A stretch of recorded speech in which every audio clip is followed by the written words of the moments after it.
I don't know if it's anybody else too, but I'm going through this crazy transitional period in my life where it's like everything that I've known has been flipped on its head. I'm talking about from my beliefs to my circle to my environment.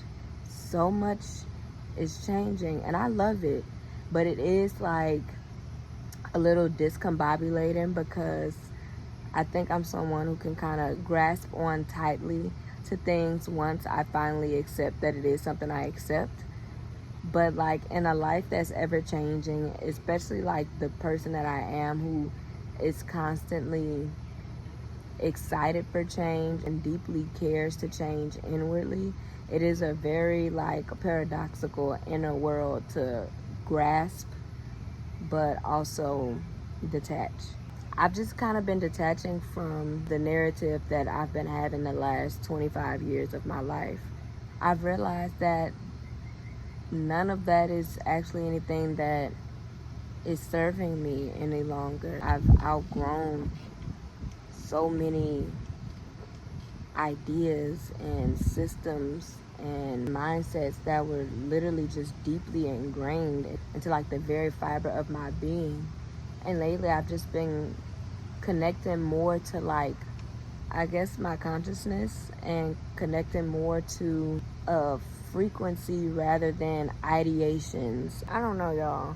All I'm saying is there's a real deep season of change.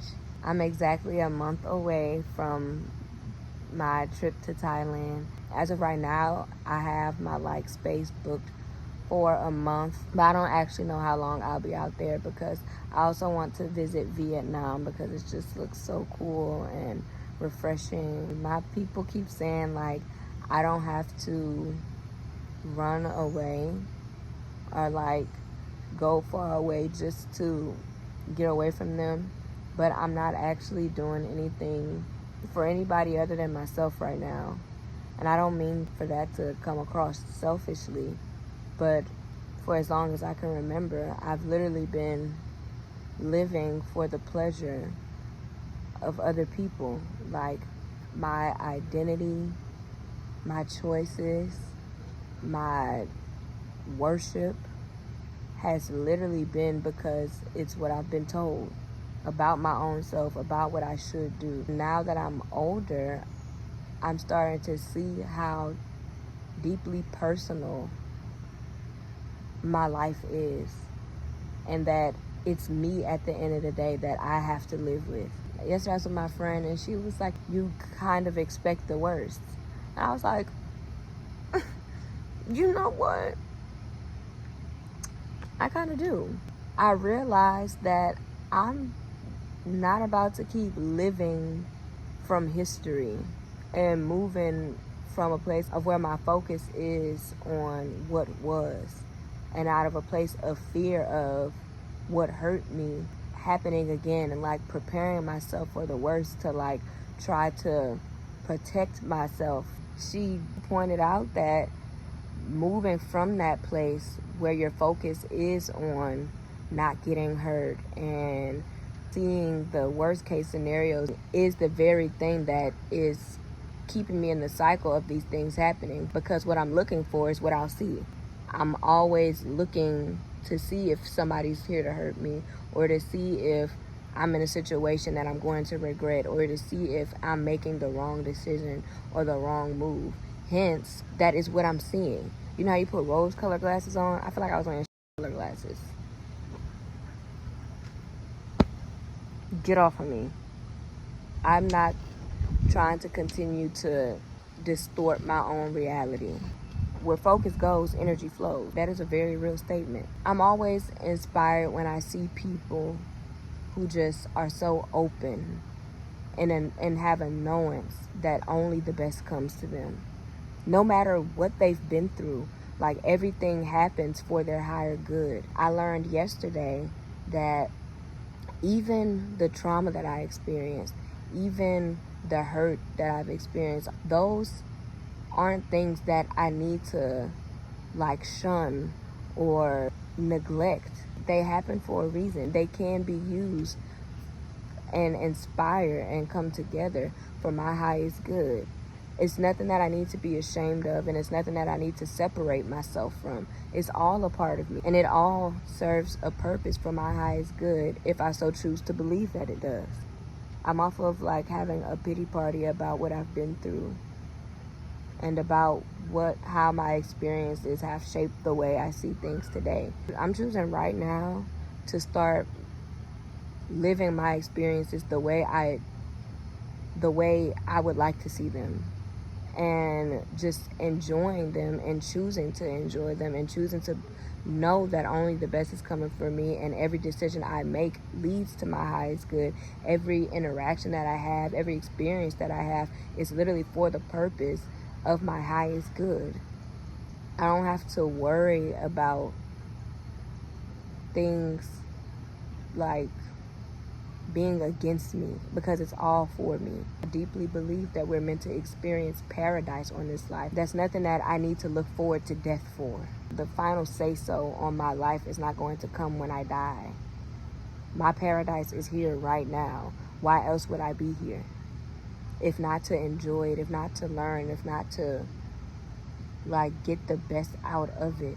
And it's all a perspective shift away. It's all an open heart away.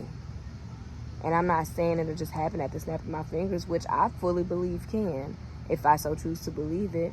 But I have to move in that energy. I have to move on that frequency that I deserve the best, that I literally am only getting the long end of the stick. You know what I'm saying? It's time for us to have a different level of respect for our life, a different level of respect for ourselves, a different level of respect for the journey that we've been on, for all that we've endured, anything, because it's all for us. It's all for our greater purpose in life. Like, a moment recently that really made me be like, oh my gosh, life loves me. Life is cheering me on.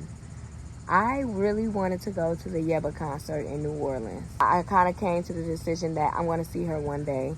I don't really feel like paying for it right now because I want to have as much money for my trip as I can have. So I was like, I'll see Yeba when I get back.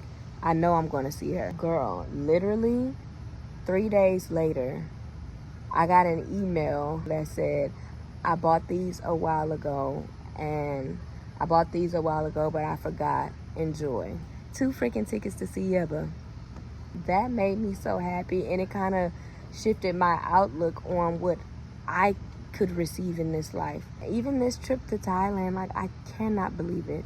Even this past year, honestly, yeah, I got fired, but I have left the country twice. I have grown so much.